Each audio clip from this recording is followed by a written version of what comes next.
Hello students, in this video we will discuss our lesson number 6, My Childhood, given on page number 68 in your book Behave. This lesson is related to Dr. Abdul Kalam, who was our 11th President of India. This lesson has been taken from his autobiography Wings of Fire. The author himself is the narrator of this lesson. So let's start the lesson. I was born into a middle class Tamil family in the island town of Rameswaram in the erstwhile Madras Street. Here I is Dr. Abdul Kalam. मेरा जन्म एक मध्यम वर्गीय तमिल परिवार में मद्रास प्रांत के तटीय शहर रामेश्वरम में हुआ था. मेरे My father Jalaluddin had neither much formal education nor much wealth. Despite these disadvantages, he possessed great innate wisdom and a true generosity of spirit. मेरे पिताजी जैनुलाब्दीन ने न तो अधिक फॉर्मल एजुकेशन यानी कि औपचारिक शिक्षा प्राप्त की थी और न ही उनके पास अधिक धन था. इन सब कमियों के बावजूद उनमें अत्यधिक स्वाभाविक बुद्धिमत्ता और सच्ची उदारता की भावना थी. He had an ideal helpmate in my mother, आसियाम्मा. उनके पास मेरी माँ आसियाम्मा के रूप में एक आदर्श सहयोगी थी.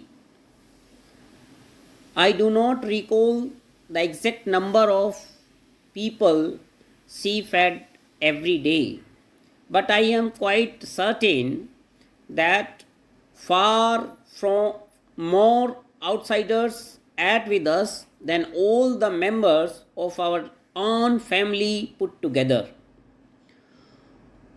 मुझे ठीक से लोगों की संख्या का ध्यान नहीं है कि वो कितने लोगों को हर रोज़ खाना खिलाती थी, लेकिन मैं इस बात को निश्चित तौर से कह सकता हूँ कि हमारे परिवार के सदस्यों से अधिक बाहर के लोग हमारे घर में खाना खाते थे.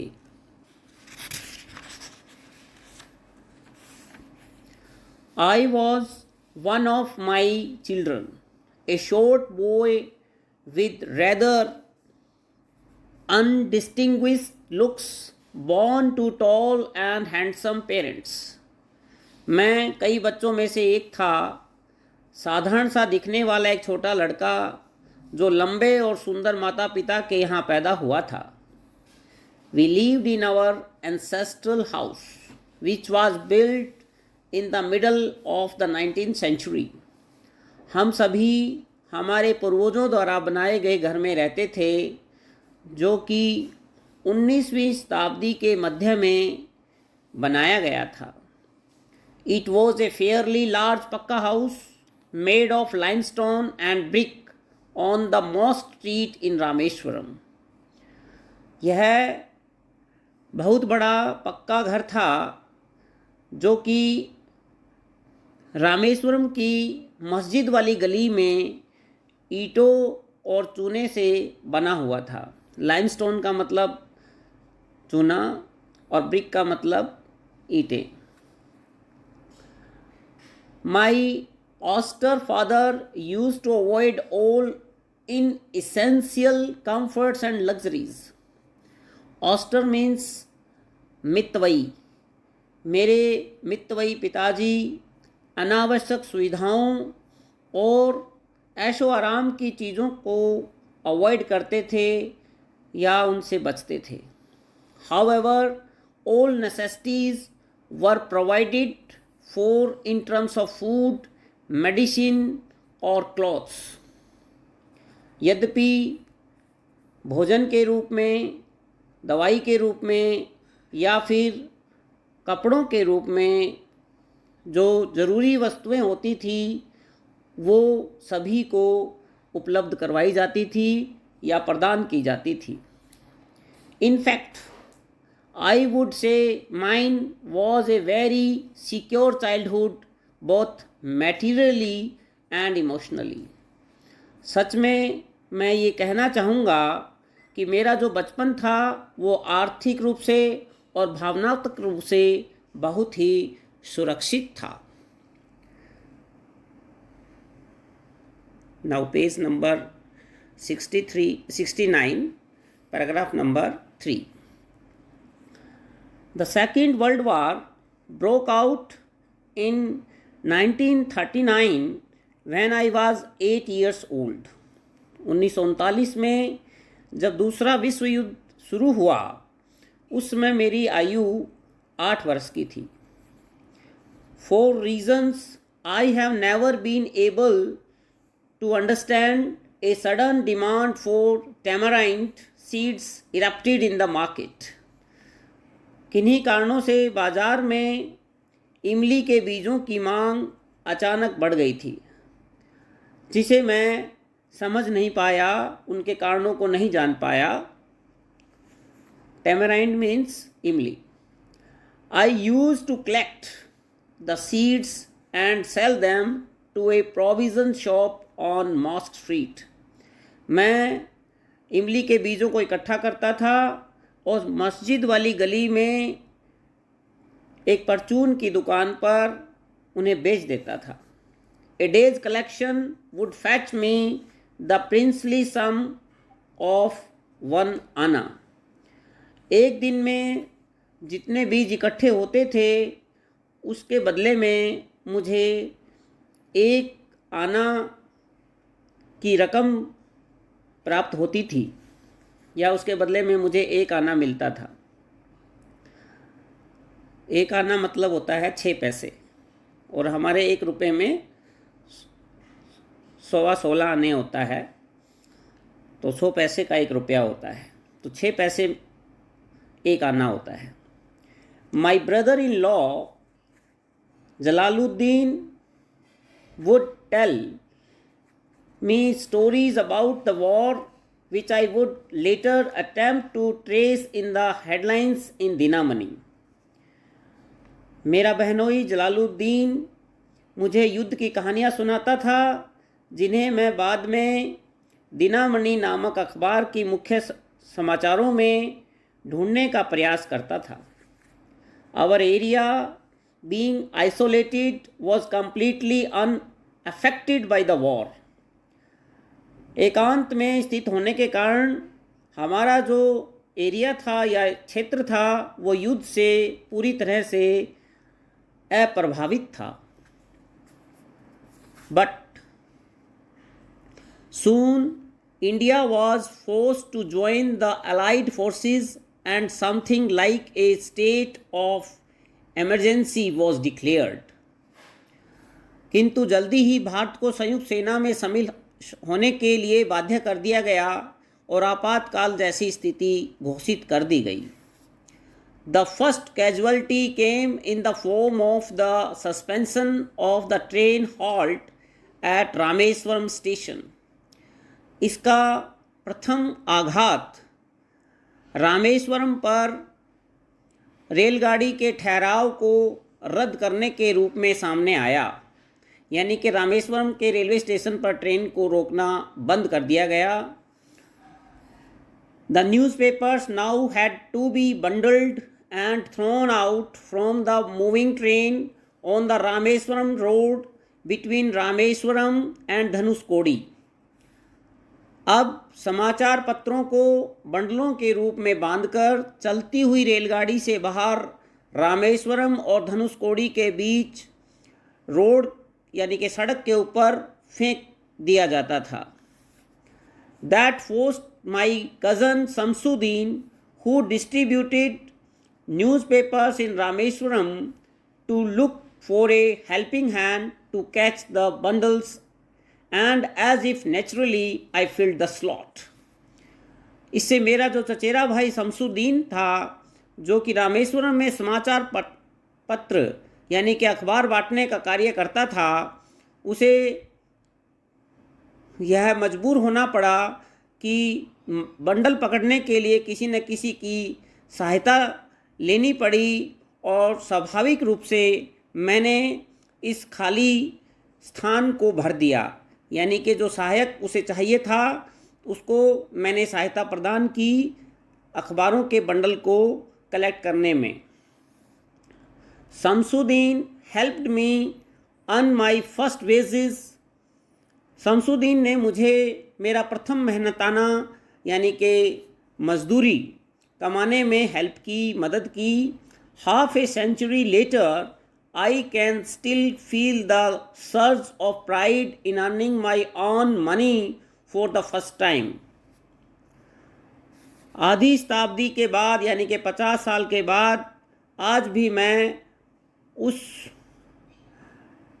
गौरव को महसूस करता हूँ जो मैंने पहली कमाई करने के बाद महसूस किया था। Passage number 4। Every child is born with some inherited characteristics into a specific socio-economic and emotional environment and trained in certain ways by figures of authority. प्रत्येक बच्चा एक विशेष सामाजिक, आर्थिक और भावनात्मक वातावरण में कुछ आनुवांशिक विशेषताओं के साथ पैदा होता है और अपने अधिकार प्राप्त सदस्यों यानी कि बड़े लोगों से प्रशिक्षण प्राप्त करता है। यानी कि जो बच्चा होता है उसके परिवार में जो बड़े लोग होते हैं उनको फिगर्स ऑफ अथॉरिटी कहा है, और उनके आचार व्यवहार से ही बच्चा बहुत सारी बातें सीखता है। आई inherited honesty and self discipline from my father. From my mother, I inherited faith in goodness and deep kindness, and so did my 3 brothers and sisters. मुझे अपने पिताजी से ईमानदारी और आत्म अनुशासन विरासत में मिले थे, और मेरी माँ से मुझे मेरे अच्छाई और दयालुता की भावना या अच्छाई और दयालुता में विश्वास करना मुझे उत्तराधिकार में प्राप्त हुआ था, और ऐसा ही मेरे तीनों भाई और बहनों ने भी प्राप्त किया। यानी कि जो मैंने अपने माता पिता से सीखा वैसा ही मेरे 3 भाई और एक बहन थी, उन्होंने भी ये बातें अपने पेरेंट्स से सीखी।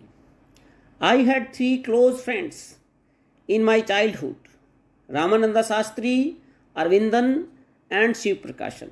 बचपन में मेरे 3 मित्र थे, रामानंदा शास्त्री, अरविंदन और शिव प्रकाशन।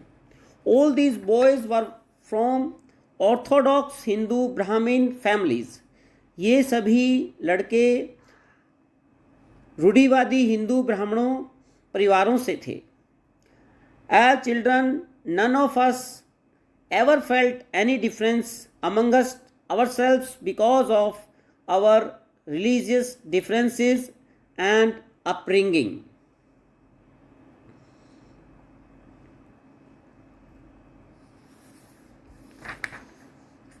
बच्चों के रूप में हम में से किसी ने भी धार्मिक अलगाव या अंतर अथवा लालन पालन के कारण या पालन पोषण के कारण कोई अंतर अनुभव नहीं किया। In fact Ramanand Shastri was the son of Pakshi Lakshmana Shastri, the high priest of Rameswaram temple. वास्तव में रामानंद शास्त्री रामेश्वरम मंदिर के बड़े पुरोहित थे। बड़े पुरोहित पाक्षी लक्ष्मण शास्त्री का बेटा था। I repeat this line. वास्तव में रामनंदा शास्त्री रामेश्वरम मंदिर के बड़े पुरोहित पाक्षी लक्ष्मण शास्त्री के बेटे थे।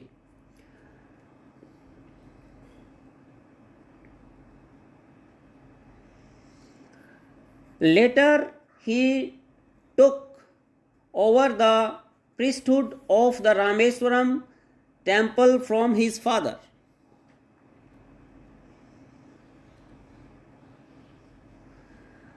बाद में अपने पिता से उन्होंने रामेश्वर मंदिर के पुरोताही प्राप्त की। Aravindan went into the business of arranging transport for visiting pilgrims. Aravindan आने वाले श्रद्धालुओं के लिए यातायात की व्यवस्था करने वाले कार्य में चले गए या व्यवसाय में चले गए। एंड शिव प्रकाशन became a catering contractor for the southern railways. और शिव प्रकाशन दक्षिणी रेलवे के लिए भोजन बनाने वाले ठेकेदार के रूप में अपना कार्य शुरू किया। कॉन्ट्रैक्टर का मतलब ठेकेदार होता है। During the annual Shri Sita Rama Kalyanam ceremony, our family used to arrange boats with a special platform for carrying idols of the Lord from the temple to the marriage site situated in the middle of the pond called Rama Tirtha, which was near our house. Shri Sitaram Kalyanam जो वार्षिक रस्म होती थी या उत्सव होता था, उसमें हमारा जो परिवार था वो भगवान की मूर्तियों को मंदिर से मंडप तक ले जाना का जो कार्य था वो हमारा परिवार करता था। विशेष चबूतरे वाली नावों के द्वारा, जो कि हमारे घर के निकट राम तीर्थ नामक तालाब था, उसमें वो मंडप होता था जहाँ पर सीता और राम की शादी कराई जाती थी। यानी कि भगवान को मंदिर से विशेष चबूतरे वाली नाव में बिठा करके मंदिर तालाब के बीच में बने हुए स्थान पर ले जाया जाता था। और इसकी जो रिस्पॉन्सिबिलिटी थी वो डॉक्टर कलाम के परिवार के ऊपर थी और वो हर साल इस कार्य को पूरा करते थे। Events from the Ramayana and from the life of the prophet were the bedtime stories my mother and grandmother would tell the children in our family. Ramayan और पैगंबर के जीवन से संबंधित कहानियाँ हमारे परिवार में मेरी माँ और दादी के द्वारा बच्चों को सोते समय रात को सुनाई जाती थी। यानी कि मुस्लिम परिवार होते हुए भी जो हिंदू ग्रंथ हैं रामायण, उसमें से जो प्रसंग थे वो जो उनकी माँ थी और दादी थी वो बच्चों को सोते हुए सुनाया करती थी। तो स्टूडेंट्स, इस वीडियो में हम यहीं तक रखेंगे। बाकी का जो पार्ट है वो हम नेक्स्ट वीडियो में कंप्लीट करेंगे। Thank you.